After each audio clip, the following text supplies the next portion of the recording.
ప్రధాని రేస్ లో ఉన్నా ఇది చిచ్చా ప్రధాని రేస్కి వచ్చేసిండే కేసీఆర్ ప్రధాని రేస్కి వచ్చేసిండు రేసులు ఉన్నాడంట ఒక సీటు రాకున్నా కానీ ప్రధాని రేసులు ఉంటాయంట ఒకటి కూడా వస్తట్లేదు అక్కడ పరిస్థితి ఒకటి కూడా వచ్చే పరిస్థితి లేదు ప్రధాని అవుతాడట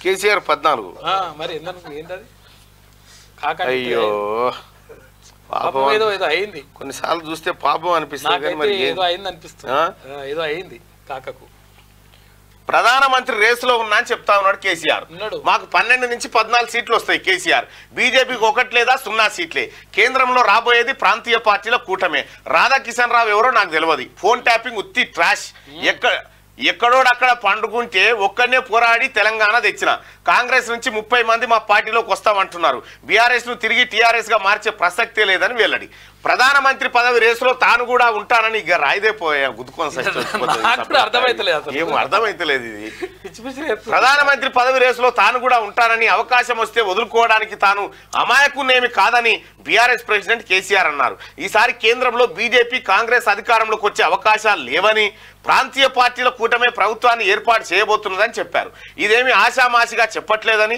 తన సుదీర్ఘ రాజకీయ అనుభవం వివిధ వర్గాల నుంచి తీసుకున్న సమాచారాన్ని రంగరించి వడబెట్టి చెబుతున్నానని చెప్పి కేసీఆర్ అంటా ఉన్నాడు అయ్యా కేసీఆర్ ఏమన్నా ఆశకు అద్దుండాలి చెప్పే ముచ్చట ఏమన్నా పొంతన ఉండాలి చెప్పేది అబద్ధమైన పెద్ద విజన్తో చెప్తా ఉంటావు చూడు అది అద్భుతం నీ దాంట్లో ఇక్కడ ప్రధాన రేసులో ఉన్నాడట అటు పోయి మహారాష్ట్ర కాడ బీఆర్ఎస్ దుకాణం కొలాయించుడు మూసిండు ఇటు ఒడిశా కాడ లేపిండు మూసిండు ఏపీ కాడ షెటర్ తాళం వేసుకొని ఎప్పుడో బీకిర్రు ఏడ లేనే లేదు అటు జేడీఎస్ కు పోయిండు జేడీఎస్ తో సోపత్ అన్నాడు ఆ జేడీఎస్ పోయి బీజేపీ వచ్చిపోయింది ఈయనని ఎలా కొట్టిర్రు ఈయన కేడున్నదా ఈయన ఏక్ నిరంజన్ ఈయన నట ప్రాంతీయ పార్టీల కూటమిదే హవా నడుస్తుందట కాంగ్రెస్ బీజేపీ గెలవదట సార్ చెప్తుంటే ఈ చిన్నపోరగాలు చూసి నవ్వుతా ఉండొచ్చు ప్రధాని రేసులో ఉన్నా ప్రధాని రేస్ అంటే ఉరుకుడు సార్ ఇప్పుడు మనకు ఆరోగ్యం బాగాలేదు ఈ టైంలో రేసు చేస్తా బీచ్ చేస్తా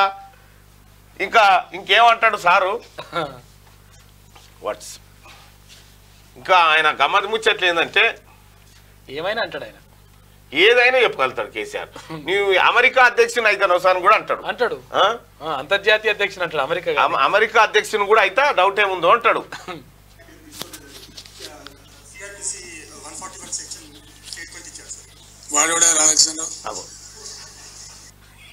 అయిపోయానా ఫోన్ ట్యాపింగ్ సంగతి ఏమైంది సార్ సుప్రీం అని నీ పేరు చెప్పిండల్లా మా బీఆర్ఎస్ అధినేత కేసీఆర్ చేయమంటేనే ట్యాపింగ్ చేసినామని చెప్తే వాడెవడా రాధాకిషన్ రావు అంటున్నాడు వాడెవడో తెలివందే వాడు రిటైర్ అయ్యి ఇంట్లో అంటే వాడిని తీసుకొచ్చి మళ్ళా ఆఫీసర్ అని స్పెషల్ డ్యూటీ అని ఓఎస్డీని చేసి టాస్క్ ఫోర్స్ కు డీసీపీని చేసి ఏం తమాషా కేసి వాడేవాడా రాధాకిషన్ రావు అంటా ఉన్నాడు రాధాకిషన్ రావు చూడు ఒకసారి మరి ఏమంటుండో రాధాకిషన్ రావు నేను చెప్తలేనా ఈ నమ్మకుర్రా నాయన మొత్తం ఇగో ఇక అసలు ఆగకపోతేవి ఆగమాగం చేస్తేవి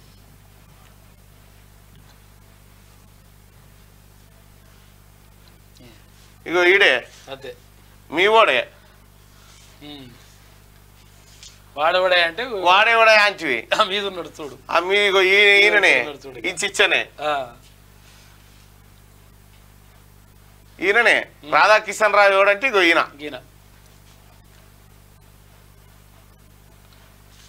టాస్క్ ఫోర్స్ అందరిని పట్టుకపోడు కిడ్నాప్ కేసీఆర్ వ్యతిరేకంగా ఎవరంటే వాళ్ళని కిడ్నాప్ చేస్తుడు ఎత్తుకపోడు అరెస్ట్ చేస్తుడు మళ్ళీ ఏమంటుండే ఇప్పుడు కేసీఆర్ వాడేవాడా అని అయిపోయా అది నోరాపేడ తటన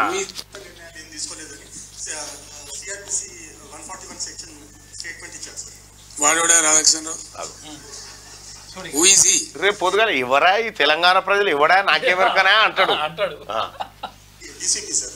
నాకు తెలియదు నీకు అంత తెలుసా కానీ రాష్ట్రంలో 100 మంది డీసీపీలు ఉంటారు వాడు ఒక్కరి పేరు పట్టుకుని ఉన్నాను అడిగింది నాకు అర్థం కాదు అలా తోకలేని ప్రశ్న కేసీఆర్ మెంటల్ గా ప్రిపేర్ అయ్యిండు జైలుకు పోయేందుకు అంటే మెంటల్ గా ఎప్పుడో నా పని అవుతుంది అనేది మాత్రం ఆయనకు అర్థమైంది మెంటల్ గా ప్రిపేర్ అయి తయారుగా ఉన్నాడు అదైతే కనిపిస్తుంది ఆ నవ్వులో ఫోన్ ట్యాపింగ్ ఏదైనా మీకు పిచ్చి పట్టుకున్నది కానీ పిచ్చి పట్టుకుందటనా మనకే పిచ్చి పట్టుకుందట ఫోన్ ట్యాపింగ్ ఏదైనా మీకు పిచ్చి పట్టుకున్నది కానీ ముఖ్యమంత్రికి ఫోన్ ట్యాపింగ్ ఏమైనా సంబంధం ఉంటుందా? రాహుల్ పెద్ద senior leader.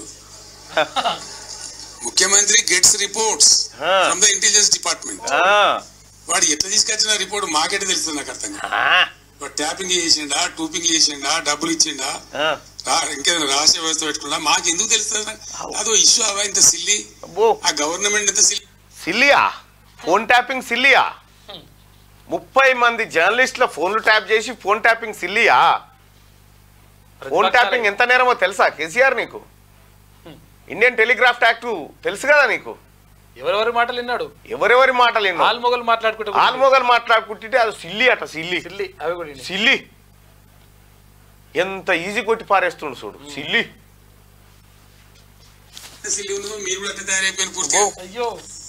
What is that non sense? నాకు అర్థం కదా. ఫోన్ ట్యాపింగ్ పెద్ద తినాలి పెట్టి నోరు కడుపున పరిస్థితి తెస్తా ఉన్నారు.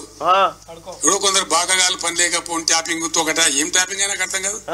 ఇలా ముఖ్యమంత్రి తరఫున ఇంటెలిజెన్స్ ట్యాపింగ్ చేస్తలేదా అండి? అవునా? Do you say that? ప్రతి ప్రభుత్వానికి ప్రపంచంలో గూఢచార వ్యవస్థ లేని ప్రపంచమే ఉండదు, ప్రభుత్వమే ఉండదు. అది దేనికి? దేశద్రోహులకు, మావోయిస్టులకు, ఏది అంతర్జాతీయ ఉగ్రవాదులకు చేయాల్సిన పని. నువ్వేమని చేసినావు? ఈ తెలంగాణలో ఉన్నటువంటి ప్రతిపక్షాలకు, జర్నలిస్టులకు ఇవి చేసినావు. చేసిన లుచ్చా పని అంతా చేసి మళ్ళీ ఇక ఎక్కడ లేదా అండి, దేశమంతా ఉంటుందండి అని చెప్పి కప్పిపుచ్చుకునే ప్రయత్నం. నీ బిడ్డను కడిగిన ముత్యం లెక్క తీసుకొస్తా అన్నావు చూడు. ఇదే కథ. అయ్యా కేసీఆర్, ఇప్పటికి కూడా నీకు ఇంకా మారకపోతే, ఇప్పటికి కూడా ఈ అహంకారం, ఈ ఫకర్ తగ్గకపోతే ఇంకేందన్నట్టు?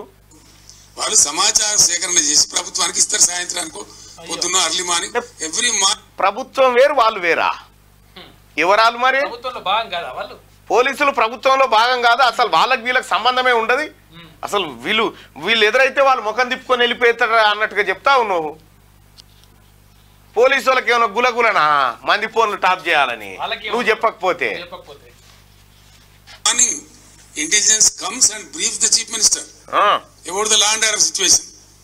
చాలా ఉంటుంది మన దగ్గర. హైదరాబాద్ లో పేలుళ్లు జరిగినాయి, అట్లాంటిది ఏదైనా ఉంటుంది, ఇంకేదైనా ప్రమాదాలు ఉంటాయి. ఏ పేలుళ్లు జరిగినాయి అనయ్యా? నా ఫోన్ ట్యాప్ చేసినావు.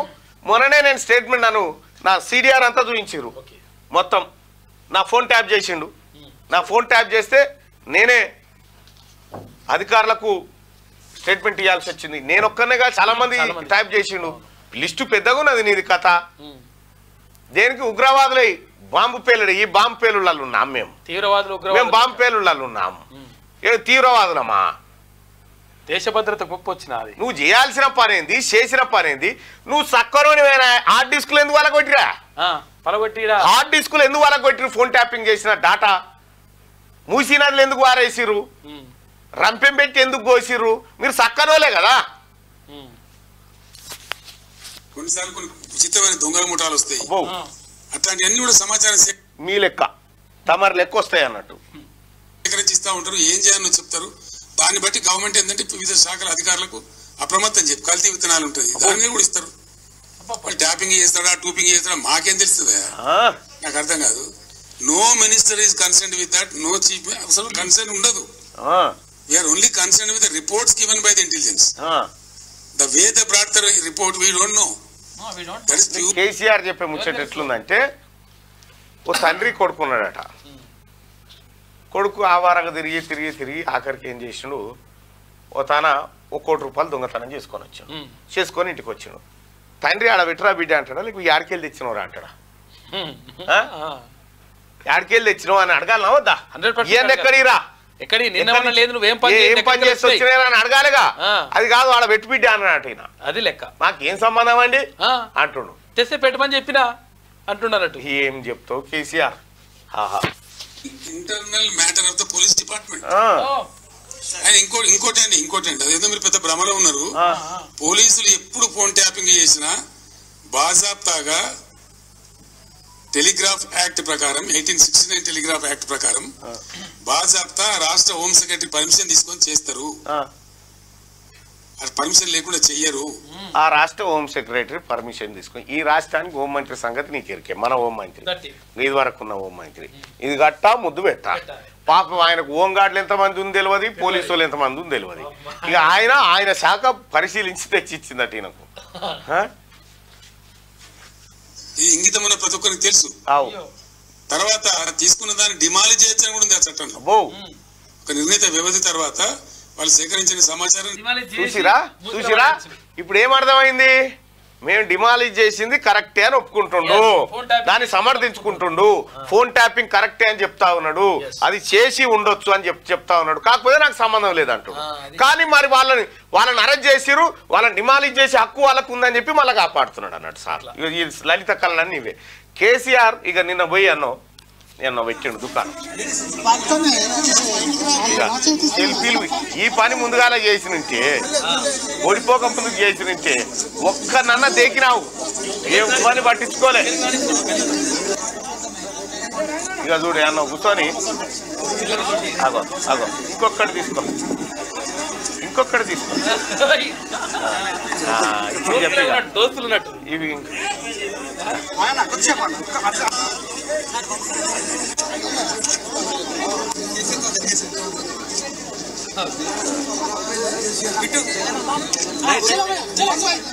ఇక చూడరా సార్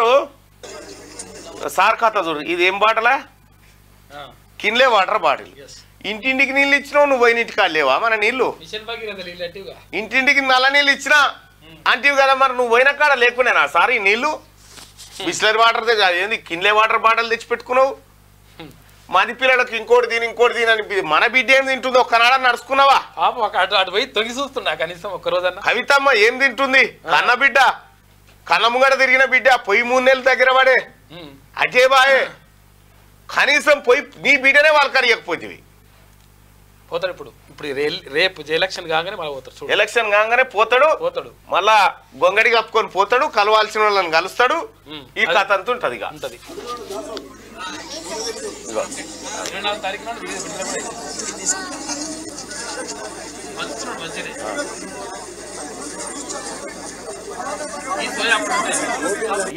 అప్పుడేమో ఉన్నకాడి పైసలు కొడుకు తినబెడితివి, బిడ్డకు తినబెడితివి, సడకుని కొడుకు తినబెడితివి, అల్లునికి తినబెడితివి. అవేమో అల్లుని తినబెట్టి వచ్చి మిర్చి బజ్జి ఏమో మా పొరగాలకి ఇవ్వబడి, అసలు నువ్వెత్తుకపోయి మిర్చి బజ్జి మా పొరగాలకి ఇవ్వబడితే. ఇక ఇప్పుడు మళ్ళీ సానుభూతి కార్యక్రమాలు, సానుభూతి డ్రామాలు. ఒక్కరినే కొట్లాడి తెచ్చినట్టు తెలంగాణ రాష్ట్రం చిచ్చా.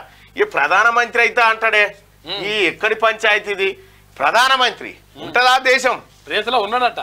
ప్రధాని రేసులో ఉన్నా అంటుడు. రేసులో ఉండాలంటే ఏం కావాలి ఎరికేనా సోదరులారా? ఎంపీ కావాలి ముందుగా. ఈ ఎంపీ గెలిచేటట్లేదు. ఈడ ఒక్క ఎంపీ కూడా గెలిచే పరిస్థితి లేదు. ఆడ అమిత్ షా ఏమో 10 మార్క్ పక్క అంటుండు, ఇటు కాంగ్రెస్ వాళ్ళు 14 వచ్చే మార్క్ అంటున్నారు. ఇక మిగిలింది ఎంఐఎం ఒకటే. అసదుద్దీన్ ఓవైసీ దగ్గర పోయి బైసాబ్ తుమ్ మదద్ దేవ్ అని చెప్పి అట్లా పోవాల్సిందే తప్ప ఇంకొక ఆప్షనే లేదు. ఇక మద్దతు ఇచ్చినా కానీ నువ్వెంపీ కావాలి మళ్ళా, నువ్వెంపీ కావాలి కదా. ప్రధానమంత్రి పదవి రేసులో తాను కూడా ఉంటానని, అవకాశం వస్తే వదులుకోవడానికి తాను అమాయకున్నేమి కాదని బీఆర్ఎస్ ప్రెసిడెంట్ కేసీఆర్ అన్నారు. ఈసారి కేంద్రంలో బీజేపీ కాంగ్రెస్ అధికారంలోకి వచ్చే అవకాశాలు లేవని, ప్రాంతీయ పార్టీల కూటమే ప్రభుత్వాన్ని ఏర్పాటు చేయబోతున్నదని చెప్పారు. ఇదేమి ఆశామాసిగా చెప్పట్లేదు, తమాషాగా చెప్తున్నా. కేసీఆర్ ఎట్లుంటదంటే ప్రతిరోజు నేను మూల మంత్రాలు చదువుతా అంటాడు అని చెప్తాడు అన్నట్టు. అది యాక్చువల్గా మలమూత్రాల వ్యవహారం. అది